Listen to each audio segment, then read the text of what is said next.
Orang Jawa menyebutnya jung, yang dalam bahasa Jawa kuno berarti perahu, yang merupakan kapal raksasa dari kayu jati. Kapal Portugis yang telah berhasil berlayar dari Eropa dibuat kerdil oleh kapal Jung Jawa.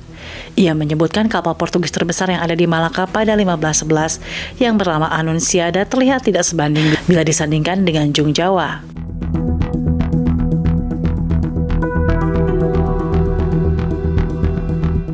Jika ukuran kapal Portugis yang hilang ini memiliki dimensi panjang 69 sampai 78,3 meter, dari sini bisa ditarik kesimpulan bahwa ukuran Jung Jawa diperkirakan memiliki panjang 313,2 sampai 391,5 meter. Jauh sebelum nama-nama eksplorer terkenal dunia seperti Columbus, Ferdinand Magellan, Vasco da Gama, atau Laksamana Cheng Ho yang merupakan penjelajah muslim terkenal asal Cina, ternyata para pelaut Nusantara sudah lebih unggul dalam melintasi sepertiga bola dunia. Dan tidak banyak yang tahu juga bahwa pelaut Nusantara adalah orang-orang yang sangat berpengalaman dalam seni navigasi. Sampai-sampai mereka dianggap sebagai perintis seni paling kuno. Diego de Couto dalam buku The Asia yang terbit 1645 menulis bahwa orang Jawa telah berlayar ke Tanjung Harapan dan mengadakan hubungan dengan Madagaskar. Ini diperkuat dari penelitian Massey University yang mengungkapkan akar DNA orang Madagaskar memang berasal dari Nusantara.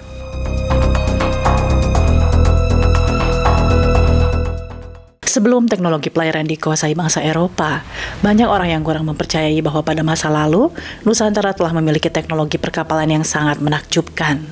Sejarahnya bermula di era 1500-an ketika orang Jawa dikenal menguasai kawasan Asia Tenggara dengan menguasai jalur rempah antara Maluku, Jawa, dan Malaka. Lambat laun, pelabuhan Malaka juga menjadi pusat perdagangan yang sangat masyhur pada masa itu.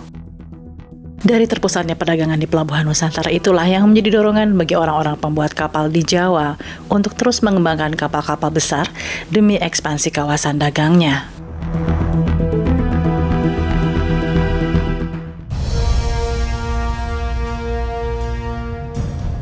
Pada abad ke-8, perkapalan Nusantara pun mencapai puncak kejayaannya ketika orang Jawa berhasil membuat kapal terbesar dalam sejarah dunia. Orang Jawa menyebutnya jung, yang dalam bahasa Jawa kuno berarti perahu, yang merupakan kapal raksasa dari kayu jati. Kata jong sendiri pertama kali tercatat dalam bahasa Jawa kuno dari sebuah prasasti Bali dari abad ke-11 Masehi, yang disebutkan dalam prasasti Sembiran pada poin A4 pada tahun 1065 Masehi, bahwa para saudagar datang ke Manasa di Bali menggunakan jong dan bahitra. Catatan pertama jong dalam sastra berasal dari kakawin Bomantaka tertanggal akhir abad ke-12 Masehi. Istilah jung juga dipakai pertama kali dalam catatan perjalanan rahib Odrico, Jonan de Marignoli, dan Ibnu Battuta yang berlayar ke Nusantara pada awal abad ke-14. Hal ini juga diakui oleh seorang astronomer tersohor dari Yunani bernama Claudius Ptolemaios. Ia menyebut kapal dari Nusantara Colandia Ponta, yang berarti kapal dari Sumatera atau Jawa. Sementara di balik perawakan jung Jawa yang besar bak raksasa, kapal ini dibangun dengan teknik yang cukup unik. Pelaut Portugis Tom Pires yang menulis kompendium atau ringkasan pada abad ke-15 yang berjudul Summa Oriental, An Account of the East from Red Sea to Japan, menyebutkan kapal Portugis yang telah berhasil berlayar dari Eropa dibuat kerdil oleh kapal Jung Jawa. Ia menyebutkan kapal Portugis terbesar yang ada di Malaka pada 1511 yang bernama Anunciada terlihat tidak sebanding bila disandingkan dengan Jung Jawa.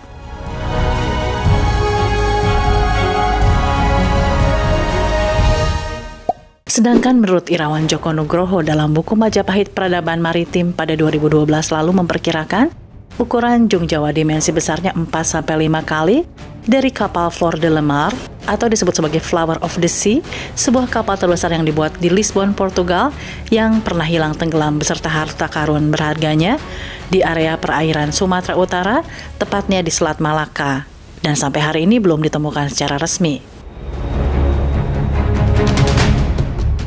Jika ukuran kapal Portugis yang hilang ini memiliki dimensi panjang 69 sampai 78,3 meter, Dari sini bisa ditarik kesimpulan bahwa ukuran Jung Jawa diperkirakan memiliki panjang 313,2 sampai 391,5 meter.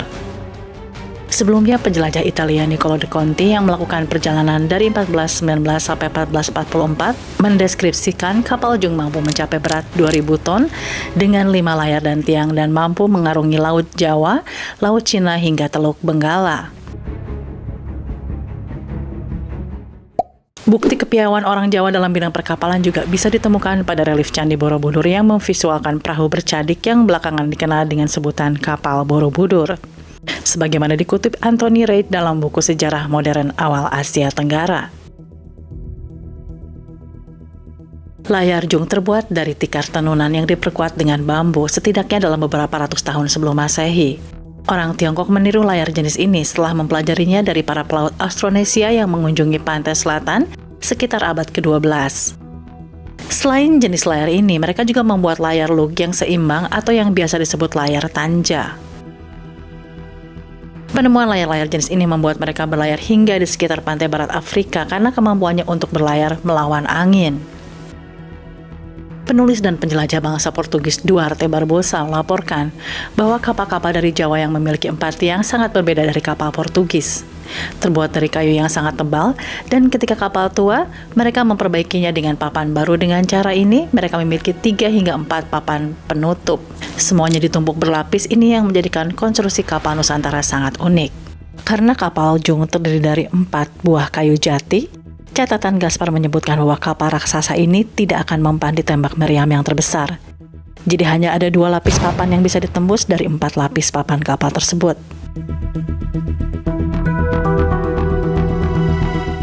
Lambung kapal Jung juga dibentuk dengan menyambungkan papan-papan pada lunas kapal, kemudian disambungkan pada sasak kayu tanpa menggunakan kerangka baut atau paku besi. Ujung haluan dan buritan kapal berbentuk lancip. Kapal ini dilengkapi dengan 2 batang kemudi menyerupai dayung serta layar berbentuk segi 4. Terdiri dari 4 tiang layar dan dinding besar yang merupakan gabungan dari 4 lapis kayu jati. Kayu jati dikenal mempunyai kepadatan yang tidak terlalu besar, tetapi kekuatannya melebihi jenis kayu lain yang mempunyai berat jenis yang lebih besar, sehingga kayu jati cocok digunakan pada konstruksi kapal kayu. Nicholas Starling dalam buku The Cambridge History of Southeast Asia pada 1999 menulis, untuk membuat Jung dibutuhkan keahlian dan material yang belum tentu terdapat di banyak tempat. Kapal raksasa dari kayu jati ini hanya diproduksi di 2 tempat di sekitar Jawa, yaitu di Cirebon dan Rembang, Demak, dan di Selat Muria, yang memisahkan Gunung Muria dengan Pulau Jawa. Sementara Fernão Pires de Andrade, diplomat resmi yang bekerja di bawah Gubernur Alfonso de Albuquerque, mencatat dalam rangkumannya dari Tom Pires bahwa dibutuhkan 3 tahun untuk membangun kapal tersebut. Karena terkesan dengan kapal megah ini, konon Albuquerque memperkerjakan 60 tukang kayu dan perancang kapal dari Jawa untuk bekerja bagi Portugis di Malaka. 1 buah Jung tercatat berhasil dibawa ke Portugal dan digunakan menjadi kapal penjaga pantai di Savasem.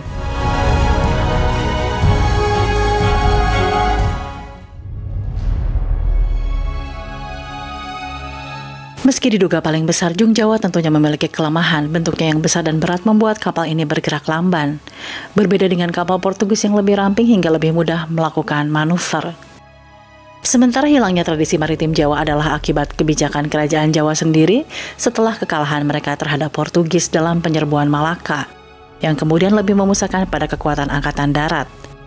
Faktor lainnya adalah sikap represif Amangkurat I dari Mataram terhadap kota-kota pesisir utara Jawa.